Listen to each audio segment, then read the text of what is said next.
മുസ്ലിം league മന്ത്രിയാക്കുന്നത് മുസ്ലിങ്ങൾ മാത്രമല്ലല്ലോ. കേരള കോൺഗ്രസ് മന്ത്രിയാക്കുന്നത് ആരെയാണ്? ക്രിസ്ത്യാനിയെ മാത്രമല്ലല്ലോ. അവർക്ക് MLA-മാരെ സൃഷ്ടിക്കാനും മന്ത്രിമാരെ സൃഷ്ടിക്കാനും അവർക്ക് സാധിക്കും. ഞങ്ങളെല്ലാം വല്ലം പറഞ്ഞ ഉടനെ ജാതി പറഞ്ഞതായി.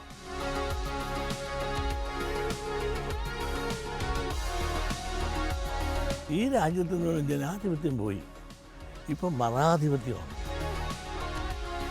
ജനിച്ചാൽ ഈഴെല്ലാം കമ്മ്യൂണിസ്റ്റ്, നായർ പിഴച്ചാൽ കമ്മ്യൂണിസ്റ്റ്. വാക്ക് ദ ടോക്കിൽ വെള്ളാപ്പള്ളി നടേശൻ. ഞാൻ സുകുമാരനാരുമായിട്ട് ഇനി തർക്കത്തിനില്ല.